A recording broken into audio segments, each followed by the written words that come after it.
¿Cómo están? Bienvenidos una vez más a este su programa dedicado a la salud. En esta oportunidad hablaremos sobre un tema que es por demás interesante para todas las personas que nos están viendo y hablaremos sobre la obesidad, básicamente sobre una opción de tratamiento quirúrgico para la obesidad que es la cirugía bariátrica. Para hablar de la cirugía bariátrica, qué es la misma y a qué tipo de pacientes se realiza, contamos con la presencia de un cirujano especialista muy reconocido en nuestro medio. Él es el doctor Sergio Aparicio. El doctor Sergio Aparicio hizo la especialidad de cirugía general y coloproctología, además de cirugía laparoscópica avanzada, cirugía de la obesidad. Además también el doctor es fellow del American College of Surgeons, además también es miembro de la IFSO, que es la Federación Internacional de Cirugía de Obesidad y Metabólica.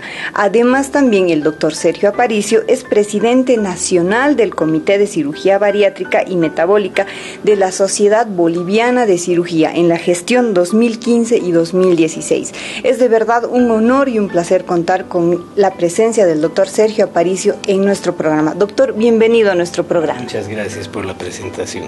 Gracias. Bien, doctor, vamos a comenzar hablando sobre lo que es la obesidad. Doctor, ¿podría definirnos qué es la obesidad? Claro que sí. La obesidad es el exceso de peso, el exceso sobre todo de material graso en nuestro organismo y para definir la obesidad, para hacerla un poco más objetiva, se han ideado algunos parámetros. Uno de ellos es el índice de masa corporal. Se considera una obesidad a aquellas personas que tienen un índice de masa corporal superior a 30. El índice de masa corporal es una medida que toma en cuenta la talla y el peso de los individuos. Se divide el peso entre el cuadrado de la talla. Lo normal es estar entre 18 y 24.9. De 25 a 30 se considera un sobrepeso leve y todo lo que esté por encima de 30 se considera obesidad. Básicamente entonces es el exceso de contenido graso en el organismo. Muy bien, doctor. Ahora hablemos un poquito acerca de la incidencia de la obesidad, ya que estamos viendo que cada vez hay más cantidad de gente obesa en nuestro medio y por supuesto en todo el mundo. ¿Por qué es esto, doctor? Bueno, quizá la obesidad sea la pandemia más severa que ha sufrido la humanidad. Pandemia es una epidemia a nivel global, en todo el mundo conocido. Resulta que no solo es que ahorita es la pandemia más grave, sino que está en aumento. La incidencia en países donde se tiene muy clara la estadística es alarmante, pero no es solo en estos países, sino es una distribución universal, como les decía. En Chile, por ejemplo,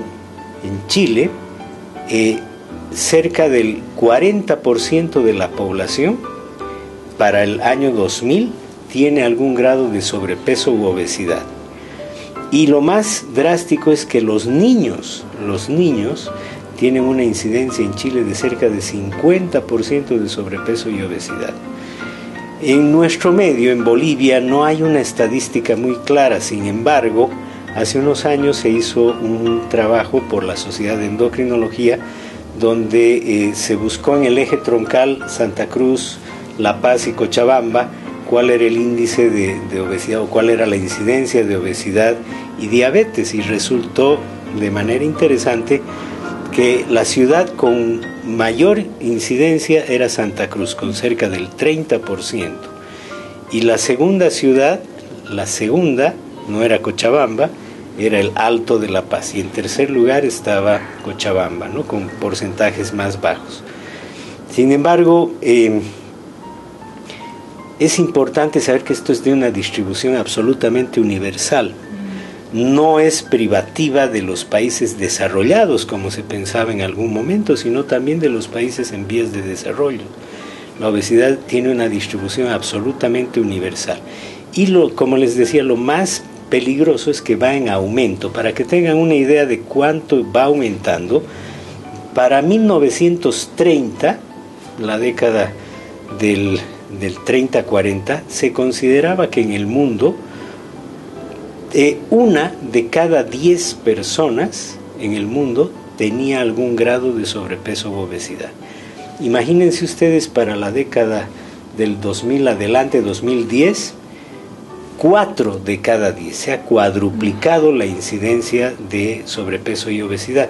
Y ustedes esto lo pueden comprobar relativamente fácil. Ustedes vean fotos antiguas de promociones de colegios, de qué sé yo, de reuniones de grupos familiares, no veían tantos obesos como ustedes pueden ver en la actualidad en la calle. Hay filmaciones de ciudades grandes en Europa y en Estados Unidos de la década de los 30, donde la gente caminaba por la calle y era raro ver una persona con sobrepeso. Ahora ustedes caminan en estas ciudades y se topan a cada momento, ¿no? Sí. Doctor, ¿qué le parece si ahora hablamos acerca de lo que es la dieta moderna?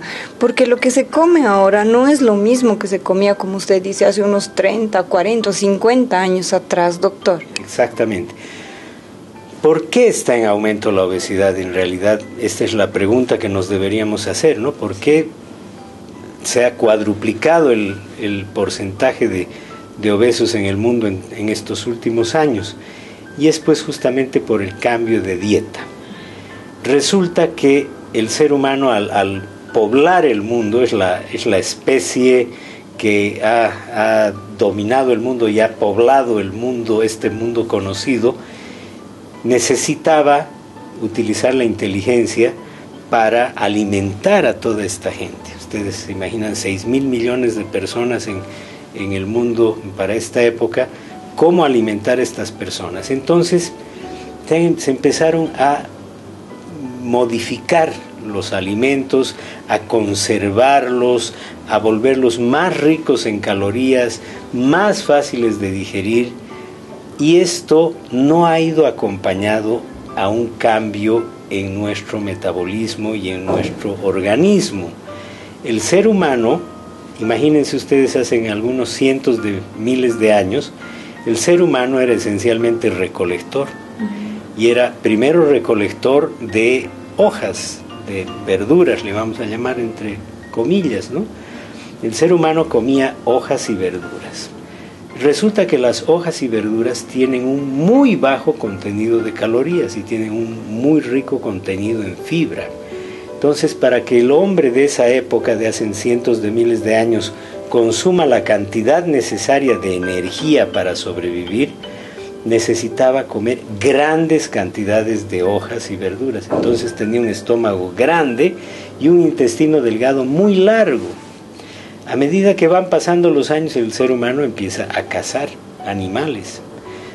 Los animales se comían las hojas y el ser humano se comía los animales. Pero no solo eso, caza animales y además los cocina, utiliza el fuego para cocinar. Empieza a asentarse en poblaciones más sedentarias y empieza a cultivar.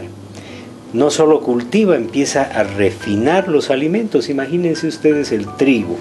El trigo, ¿cómo lo consumimos ahora? Después de haberlo cultivado, lo cosechamos, lo pelamos, lo pulverizamos hasta volverlo harina, lo mezclamos con levaduras y lo cocinamos. Ese trigo ha sufrido un proceso de refinación que ha vuelto lo que comemos demasiado fácil de digerir y con un contenido calórico elevadísimo. Entonces ya no necesitamos el estómago grande que tenemos ni el intestino delgado tan largo. Y probablemente, o casi con certeza, esa es la razón por la que el ser humano ahora está empezando a sufrir de esta pandemia que es la obesidad. La otra situación, los líquidos azucarados, la cantidad de líquidos azucarados que tomamos ahora para saciar la sed. Primero, que no calman la sed, y segundo, que solamente lo engordan a uno porque tiene azúcar y eso tiene un gran contenido calórico que se absorbe en muy pocos minutos en poco intestino. Bien, doctor, otra pregunta que quisiera realizarle es ¿por qué es peligrosa la obesidad? Ya que muchas personas creen que tal vez estar un poco más robustito es estar más sano. ¿Qué enfermedades, qué problemas trae consigo la obesidad, doctor? Exacto. Es tan La obesidad es una enfermedad muy grave. Quizá, como les decía hace un momento, la epidemia más grave que ha sufrido la humanidad y la más cara, además, ¿no? La obesidad trae consigo una serie de enfermedades que a la larga terminan disminuyendo la expectativa de vida de las personas, ¿no? Hacen que las personas pierdan la vida y la salud mucho más precozmente que las personas no obesas. Resulta que la obesidad trae consigo dos enfermedades que son muy graves. La primera, la diabetes. De hecho, son las epidemias paralelas, la epidemia de obesidad y la epidemia de diabetes. La diabetes con todo lo que significa esto: problemas vasculares, problemas renales, problemas en la piel, problemas en el hígado, problemas en la vista, etcétera, etcétera. Segundo, hipertensión arterial es otra de las comorbilidades, así se llaman las enfermedades que acompañan a la obesidad. La hipertensión arterial, que termina lastimando el corazón, la vista, etcétera, los riñones. Todas las enfermedades metabólicas, enfermedades cardíacas. El paciente obeso tiene más riesgo de sufrir un infarto de miocardio precozmente. Imagínense que en Chile leí una estadística que 4 de cada 10 varones adultos tiene riesgo aumentado de sufrir un infarto de miocardio en los próximos días. Y esto es debido al sobrepeso, a la obesidad.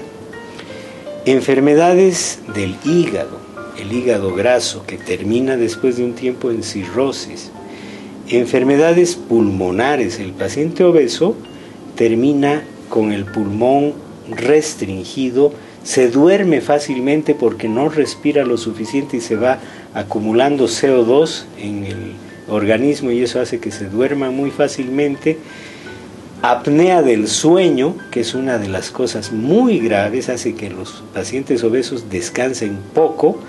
El tener esta infiltración de grasa en los tejidos alrededor de la faringe, alrededor de la vía aérea, hace que los pacientes obesos ronquen en la noche y tengan periodos de dejar de respirar. A eso se llama apnea del sueño y esto hace que estas personas descansen muy poco. Problemas articulares. Los obesos en pocos años, muy jóvenes, terminan con degeneración de las articulaciones de peso, las rodillas, las caderas, los tobillos, y terminan generando necesidad de colocación de prótesis, etc. Y podríamos hablar, prácticamente cada sistema del organismo sufre alguna enfermedad producto de la obesidad. Doctor, de verdad que la obesidad es un problema a nivel mundial. Doctor, tal vez es una pregunta un poco obvia, pero es bueno que la gente la escuche de voz de un especialista. ¿Cómo prevenimos la obesidad? Esa es la pregunta del millón. Realmente es una cosa tremendamente difícil. Es el problema a resolver en el futuro. Y esa no es una respuesta fácil. Una de las cosas que pienso yo y la mayoría de la gente que trabaja con obesidad es que la educación a la población tiene que ser el pilar inicial, porque cambiar lo que comemos y cambiar toda la producción de alimentos va a ser tremendamente difícil, porque eso nos ha permitido sobrevivir en todo caso y poblar el mundo. Entonces lo que hay que hacer es educar a las personas, a la población en forma masiva, educar para comer saludablemente, educar en cuáles son los alimentos que son ricos en caloría y que son de muy fácil digestión. Educación, educación y educación. Creo que ese es lo fundamental ahora. Muy bien, doctor. Hablemos ahora sobre tal vez el tema que es el día de hoy, el que vamos a tratar, acerca del tratamiento para la obesidad. Existen distintas opciones de tratamiento para la gente obesa. ¿Y de qué depende el seleccionar un tipo o otro tipo de tratamiento, doctor? Bien, hay un pequeño grupo dentro de todo este universo de personas obesas, un pequeño grupo que son obesos no por el exceso de calorías consumidas, sino por alguna enfermedad metabólica, como enfermedades de tiroides, algunas otras que las manejan los endocrinólogos. Justamente dentro del equipo de tratamiento de obesidad debe haber un endocrinólogo para detectar estas enfermedades que pueden tratarse ya sea con un medicamento, en caso de hipotiroidismo con hormona tiroidea y algunas otras enfermedades también de carácter endocrinológico. Pero la gran mayoría de los obesos, cerca de más del 90%, son obesos sin ninguna causa endocrina que les esté provocando la obesidad. Para estas personas, primero hay que intentar dietas que en realidad deberíamos cambiarles el nombre. Dieta tiene una connotación absolutamente temporal. Dieta dice, no voy a hacer dieta 3 semanas, pero en realidad lo que tenemos que lograr es un cambio de hábito de comer. Ahora esto es difícil, no es fácil. Y aquí quiero agregar algo importante. Hay un problema muy serio en los obesos, que es un problema psicológico. Las personas obesas empiezan a aislarse de la sociedad. Por ejemplo, no pueden ir a un cine porque los asientos no son lo suficientemente cómodos para ir a un cine. No pueden viajar porque es demasiado incómodo viajar en los asientos habituales. Entonces estas personas realmente terminan sufriendo mucho y terminan aislándose socialmente, pierden inclusive su capacidad reproductiva. Y bueno, esta es una cosa importante que me había olvidado comentarles antes, ¿no? Hablábamos de que el cambio de hábito, no hablar de dieta, sino más bien de un cambio de hábito de alimentación. Y esto es muy difícil. Ya de por sí, una persona psicológicamente afectada por esta clase de discriminación social que sufren algunos obesos, es difícil exigirles fuerza de voluntad, constancia, etc. Entonces es difícil el cambio de hábito de comer.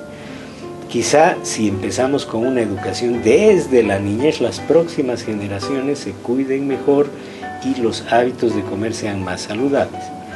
Pero cuando esto no funciona, todavía hay un par de alternativas. Hay algunos medicamentos que se usan para el manejo de la obesidad que siempre debe utilizárselos bajo el control estricto de los médicos.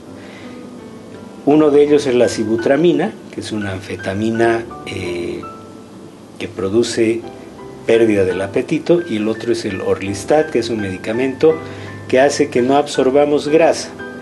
Ambos funcionan, pero tienen la desventaja de que funcionan por periodos de tiempo muy cortos. Funcionan algunos meses y después el organismo se va acostumbrando, y la mayoría de estas personas que consumen estos medicamentos vuelven a ganar de peso. Entonces, en última instancia queda la cirugía bariátrica, que así se la bautizó al principio, porque era cirugía para bajar de peso. Eso significa cirugía bariátrica, que es diferente, por cierto, a la cirugía estética de aspirar un poco de grasa en la pared abdominal. No es ese tipo de cirugía, es una cirugía para lograr que las personas vayan disminuyendo progresivamente de peso,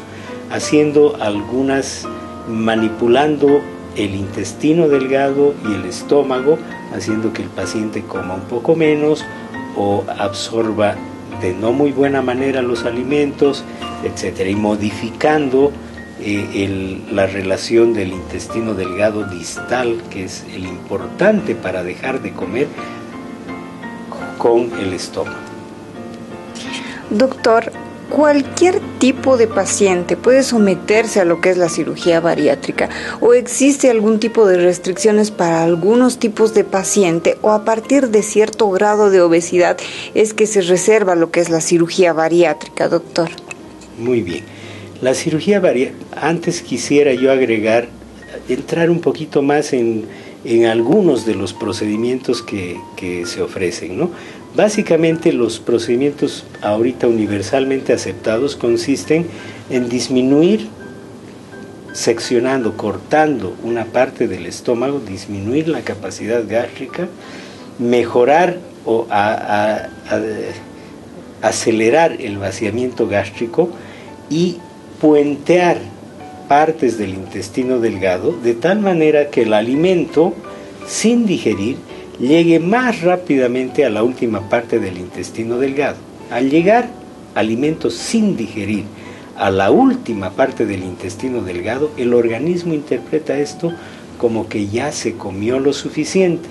Entonces, el intestino delgado distal manda una señal muy poderosa de hormonas hacia el cerebro por un lado, donde le quita el hambre al individuo, y por otro lado hacia el estómago, cerrando la salida del estómago y evitando que la persona coma más.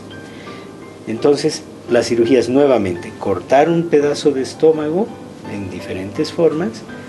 Una de ellas se llama manga gástrica y la otra es puentear algunos segmentos del intestino delgado que se llaman bypass o bipartición de tránsito. Hay diferentes nombres, pero básicamente es eso.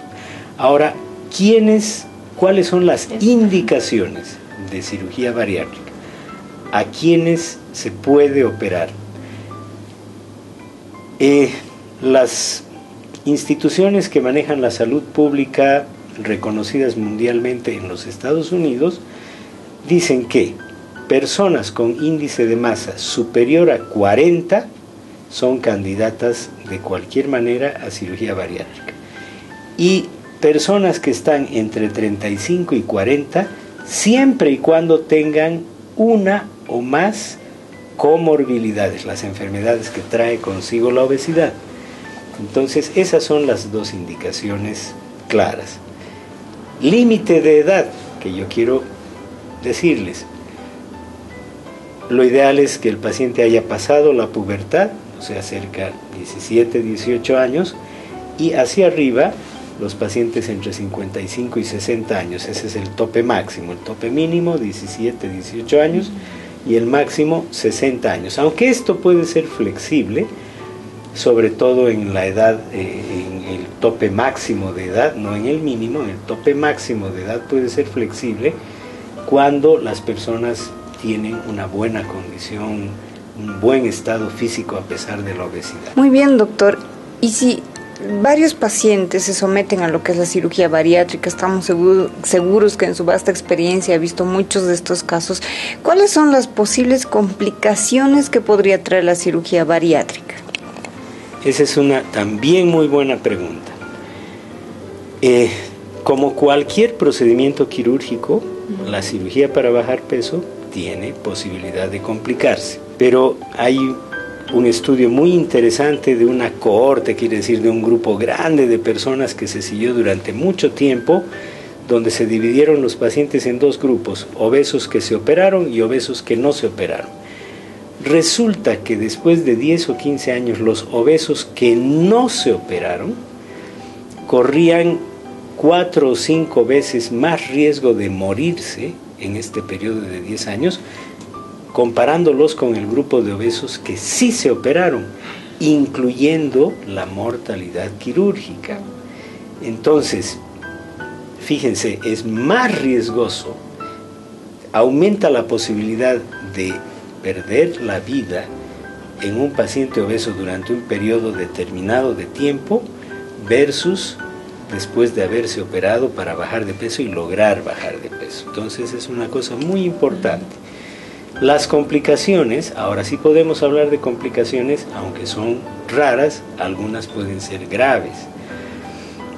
Dos de las más importantes probables complicaciones de la cirugía para bajar de peso son: como hay líneas de sutura en el estómago y en el intestino, en algunas de las cirugías, estas líneas de sutura los primeros días pueden fugar, pueden abrirse las suturas y empezar a fugar el contenido, y eso requerir que el paciente se vuelva a operar, que surja un problema de peritonitis, es decir, de infección en el peritoneo, en el abdomen, y que el cirujano necesite operar, y eso pone en riesgo la vida del paciente.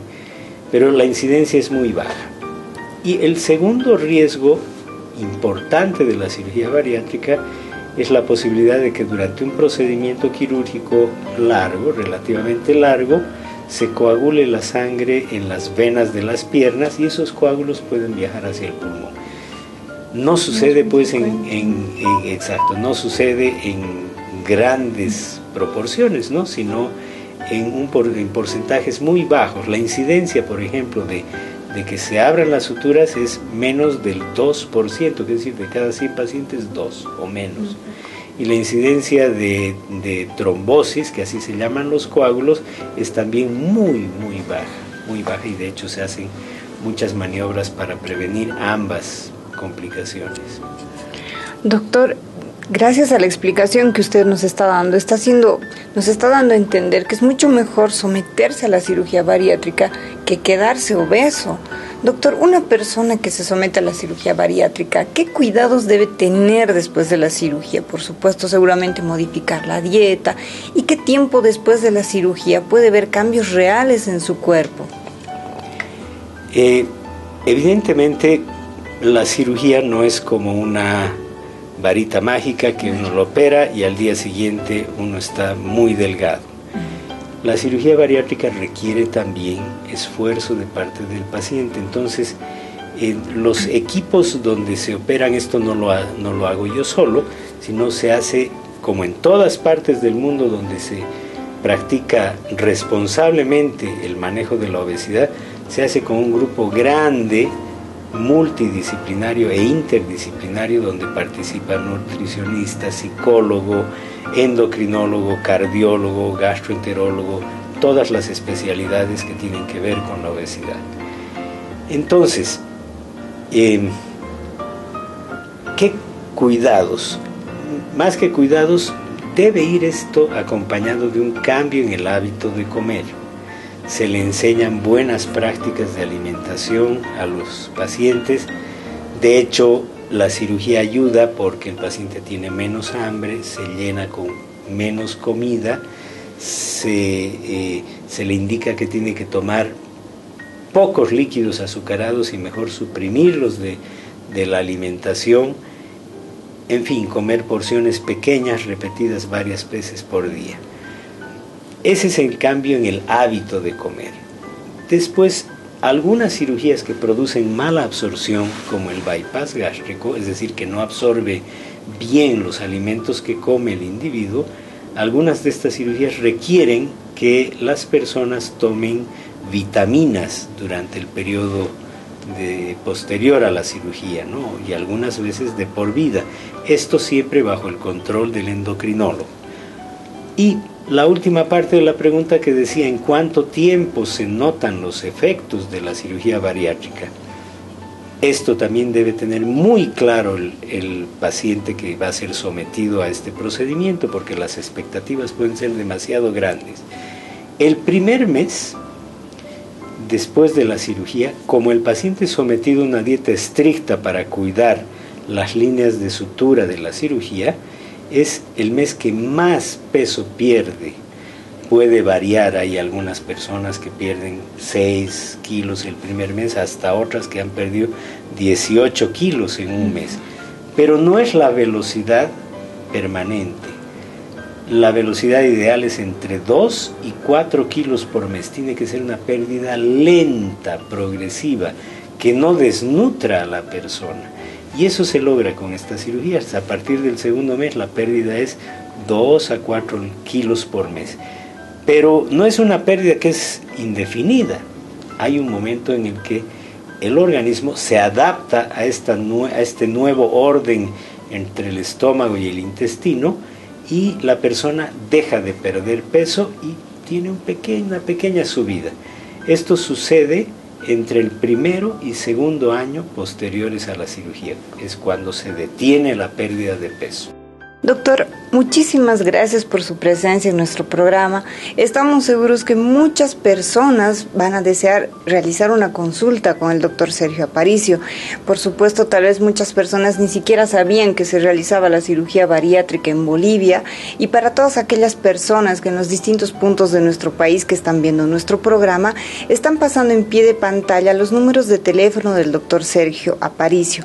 Doctor, por favor, sus palabras finales de despedida a toda la gente que quizás tiene algún grado de obesidad, desea realizar alguna consulta o lo ve tal vez como una opción el realizarse a futuro una cirugía bariátrica. Bueno, es importante que acudan a los médicos, acudan a un médico que tenga algo de experiencia en este tipo de enfermedad, porque la obesidad es una enfermedad, no es otra cosa. Acudan al médico, seguro que su médico los va a orientar, va a hacerles algunos estudios, hay esperanza, hay posibilidad de que bajen de peso y que logren una mejor calidad de vida en el futuro y sobre todo aumentar su expectativa de vida. Eso es lo que les recomiendo. Y algo muy importante, en Bolivia está conformado el Comité Nacional de Cirugía Bariátrica y Metabólica. Este comité está bajo el paraguas, así lo voy a llamar, de la Sociedad Boliviana de Cirugía. Y lo que persigue este comité es que las buenas prácticas en el manejo de la obesidad. Es lo único que busca este comité, que la gente que haga esto lo haga con experiencia, bajo grupos multidisciplinarios, con apoyo hospitalario adecuado, etcétera, etcétera. Les recomiendo que busquen a alguien que pertenezca al Comité de Cirugía Bariátrica y Metabólica de Bolivia. Doctor, de verdad que ha sido un honor contar con su presencia en nuestro programa y también les pedimos que se queden en sintonía de nuestro programa para seguir hablando de temas de salud de su interés.